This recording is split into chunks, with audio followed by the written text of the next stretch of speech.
ዛሬ ላይ እንዳያጡ እየተሽለከለከ ያለው 24 ሰዓት ባልሞላ ውስጥ አንገታችሁን አስደፋለሁ አሳፍራችኋለሁ። እኛ ረሱል ለሰውየው ለግለሰቡ መልእክት የምናስተላልፈው ከዚህ ድርጊት ተቆጠብ፣ በስህተት አድርገህ ከሆንክ ይቅርታ ጠይቅ፣ ወደ ፈጣሪክ ተመለስ እንለዋለን።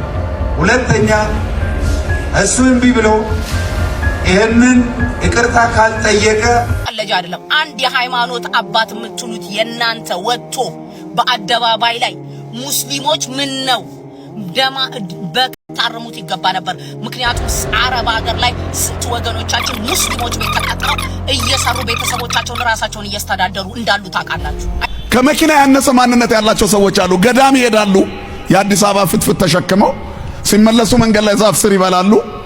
ከዛ ገዳም የሚያገኙት ነገር የለም። አንዳንዶቹ ሲሄዱ ይጠማቸዋል። ገዳሙ እስከሚደርሱ ሃይላንዱንም ውሃውንም ብስኩቱንም ኩኪሱንም እየበሉ ሲደርሱ ከበር ተሳልመው ይመለሳሉ። ደርሶ መልስ ነው።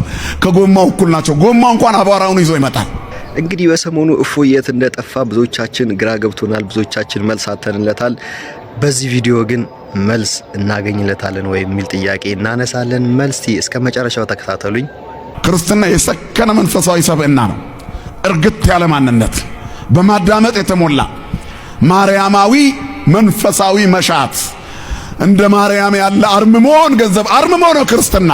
ናጥሪ እንከ አርምሞ ወይ ወሃተ ከመማርያም ይላል። እስመ ወደሳ እግዚ በወንጌል ማርያም ሳሬት መክፈል ተሰናየ ዘእያይድዋ። እንደ ማርያም ያለ አርምሞና ትዕግስትን ገንዘብ እናድርግ። ማርያምስ የማይቀሟትን በጎ ዕድልን መረጠች ብሎ ጌታ በወንጌል አመስግኗታል። የሚያስመሰግን ሰብዕና ረጋ ብሎ መስማት ነው። ራሳችንን ጻድቅ ካደረግን ኪሳራ ነው። ከበሮ መምታት ስለቻለን ገነት ገባን ማለት አይደለም። አሁን እነዚህ ካሜራማኖች እዚህ ጋር ተቀምጠዋል። ጠቅላላ ወንጌል ለመስማት የተዘጋጁ ካሉ አስተላላፊ ብቻ ከሆኑ ከሞባይሉና ከኢንተርኔቱ ያለሱ ናቸው፣ ጉዛን ናቸው። በኔትወርክ ነው የሚሰሩት። የሉም ለመንግስተ ሰማያት የሉም። ለነሱም ያስፈልጋቸዋል፣ መስማት አለባቸው። የሚዘምሩት ልጆች ዘምረዋል።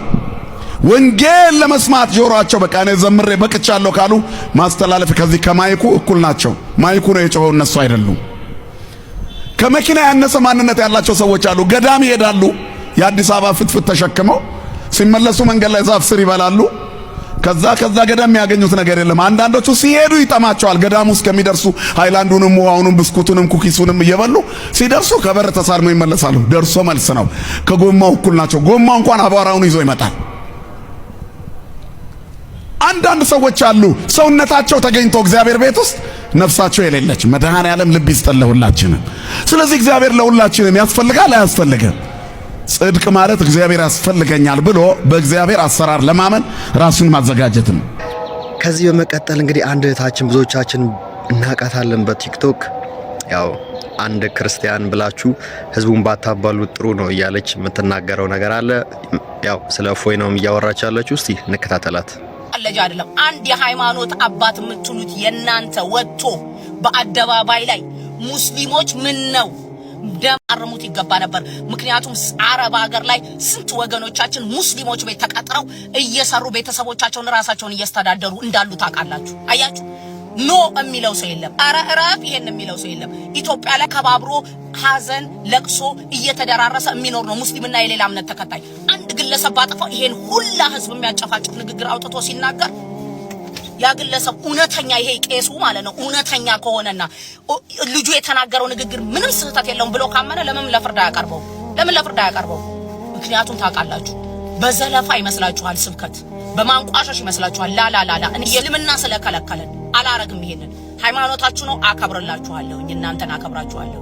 ያ እናንተን ነው የሚመለከተው። ፈጣሪ ቢጠይቃችሁ በሰራችሁት ነው። እኔ እምነቴ ነው፣ እምነቴን እንድታከብሩልኝ ፈልጋለሁ። በእምነቴ ላይ ድንበር እንዲታለፍብኝ አልፈልግም። ያለውን ነገር አውጥቶ ይሄ እኮ እንዲህ ይላል፣ እስቲ ለዚህ ነገር መልስ ስጡኝ ብሎ መጠየቅ እኮ ኖርማል ነው። ማሳደብ፣ ማንቋሸሽ፣ መዝለፍ ግን የተለያዩ ናቸው። ይሄን ጠንቅቃችሁ ታውቃላችሁ። ሁላችሁ እዚህ ውስጥ ያላችሁት ያ እንደሆነ ስለምታውቁ ነው። የተናገረው ንግግር መጥፎ ንግግሩንና መዝለፉንና ማንቋሾሹን በደንብ ስለምታውቁ ዛሬ ላይ እንዳያጡ እየተሽለከለከ ያለው 24 ሰዓት ባልሞላ ውስጥ አንገታችሁን አስደፋለሁ አሳፍራችኋለሁ። እኛ ረሱል አለይሂ ሰላቱ ሰላም ስማቸው በተጠራ ቁጥር ምላሳችን ላይ አለይሂ ሰላቱ ሰላም ነው የምንለው። እሳቸው ሲመጡ ዱዓ ነው የምናደርግላቸው። አልገባችሁም? ስላልገባችሁ ባልገባችሁ ነገር ደግሞ እኛ ከእናንተ ጋር እንጨቃጨቅም። ስርዓት የሌላችሁን ነው እያልኩ ያለሁት። በጣም ስርዓት ያላችሁ ሰዎች አላችሁ። ነገሩ የገባችሁ ማንቋሸሹ የገባችሁ መሳደቡ የገባችሁ ሰዎች አላችሁ። ሃይማኖቱን ማስተማር ይችላል፣ ስለ ሃይማኖት መጠየቅ ይችላል፣ ስለኛም እምነት መጠየቅ ይችላል። መብቱ 100%። ይሄንን ፍርዱን በኋላ ብንሰጥ ይችላል። ምክንያቱም ያው እሷ በራሷ ወገን ብቻ ነው የተናገረች ያለችው ማለት ነው።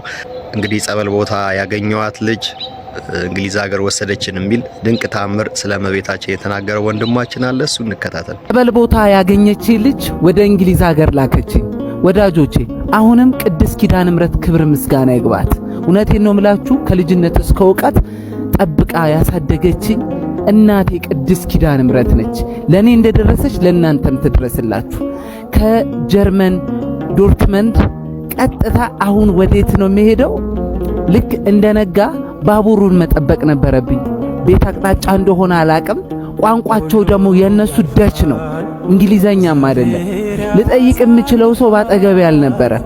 በብዛት ከሰው እኩል ፖሊሱ ይበዛል። ፖሊስ ደግሞ የት ነው ወዴት ነው ካለኝ በሰዓቱ በጣም ስለሚያደናብረኝ ፖሊስ መጠየቅ አልፈለኩኝ። ፖሊስ ባየው ቁጥር እደነግጥ ጀመረ። ምን ቢሆን ጥሩ ነው? ሰውየው የላከልኝን ብር በፓስፖርት ልቀበል ስገባ ባንክ ውስጥ ሙሉ ተደርድሮ ቁጭ ያሉት ፖሊሶች ናቸው። ኪዳነ ምሕረት ስል የሆነ እረፍት ተሰማኝ። ከዛ በኋላ ፓስፖርቴን ተቀበሉኝና አጋጣሚ ፓስፖርቴ ላይ የተመታው ሸንጋይ ቪዛ ነበረ። የትም መንቀሳቀስ እችላለሁ። ነገር ግን ለስራ እንደመጣው እንደሆነ የሚያሳውቅ የሆነ ነገር ነበረው።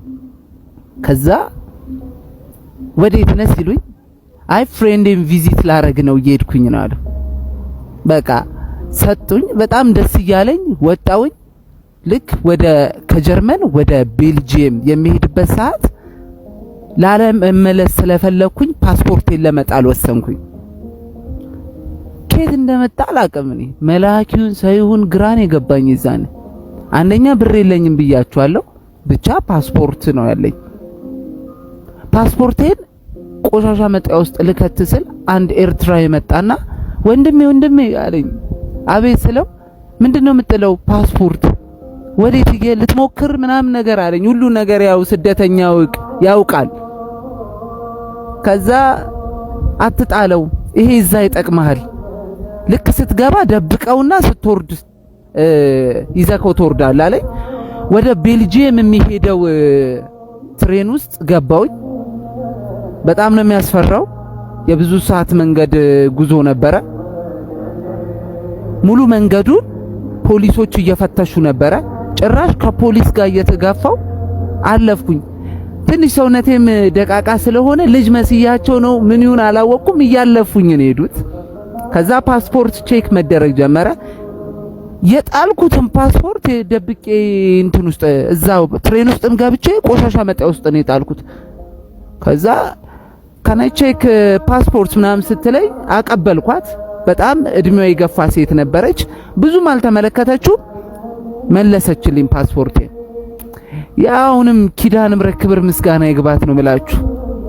የሆነ ነገር ላይ ስደት ልባችሁ ከደነገጠ የሆነ ከጠመመ እንትን ታውቁታላችሁ። በሊቢያ የመጡ ደግሞ ብዙ የከፋውን ነገር ነው የሚነግሯችሁ። ከዛ ፓስፖርቱን ሰጠች ምናምን። ቤልጂየም ልክ ስንደርስ ሄድኩኝ። ሰውየው መጣ ተቀበለኝ። ከዛ የእንግሊዙ ጉዞ እዚህ ጋር ይጀምራል። 5 ወር ቤልጂየም መቆየት ነበረብኝ። ያ ያልኳችሁ ፓስፖርትም በሚገርማችሁ ነገር በትልቁ ነው የጠቀመኝ። በጣም ደስ የሚሉ ልጆች አብረው ነበሩ። በላይፌ ላይ ያው በላይፋችሁ ላይ ብዙ ሰዎች መጥተው ያው ይጠቅማቸዋል። ከፖላንድ እስከ ቤልጂየም ድረስ ሳላመሰግን ማላልፈው አንድ ሰው አለ። ስሙ ሲጠራ ትንሽ ሊደብረው ይችላል። ብቻ ኤፍሬም የሚባል ልጅ አብሮ የነበረ እግዚአብሔር ይስጣው። በጉዞዬ በሙላ በጣም የተባበረኝ ልጅ ነው። እግዚአብሔር ይስጣው። ኪዳነ ምሕረት ትስጠልኝ። ደጋግሜ ነው ለሱ ያልኩት ምስክርነትም ስለሆነ እናንተም በጉዞዬ በሙላ ብዙ ሰው እንደረዳኝ እንድታስቡት ነው። የሚያስቀው ፓርት ልንገራችሁና የእንግሊዙን እንትኑን ልጠቅልለው ማለት ነው። አንድ ቀን ከቤልጂየም ተነስቼ ፈረንሳይ መሄድ ነበረብኝ። ከዛ መኪና ላይ ወጥቼ ነበረ።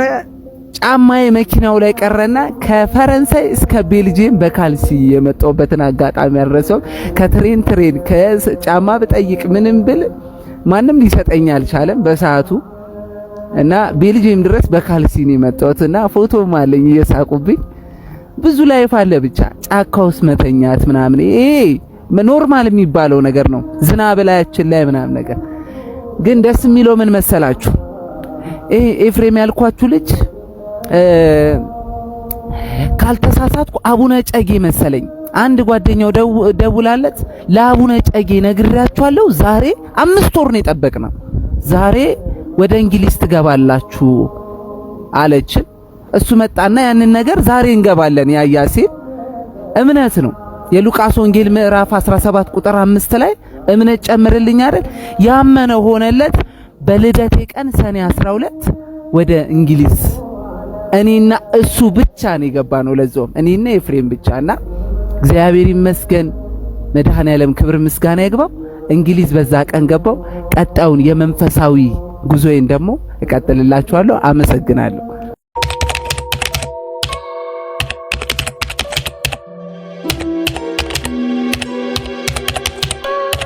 የዛሬው ፕሮግራማችን ይህን ይመስል ነበር። እንግዲህ ስላዳመጣችሁኝ በጣም አመሰግናለሁ። ስለተከታተላችሁኝ ላይክ እና ሰብስክራይብ ያደረጋችሁ ቻናላችንን ደግፉልን።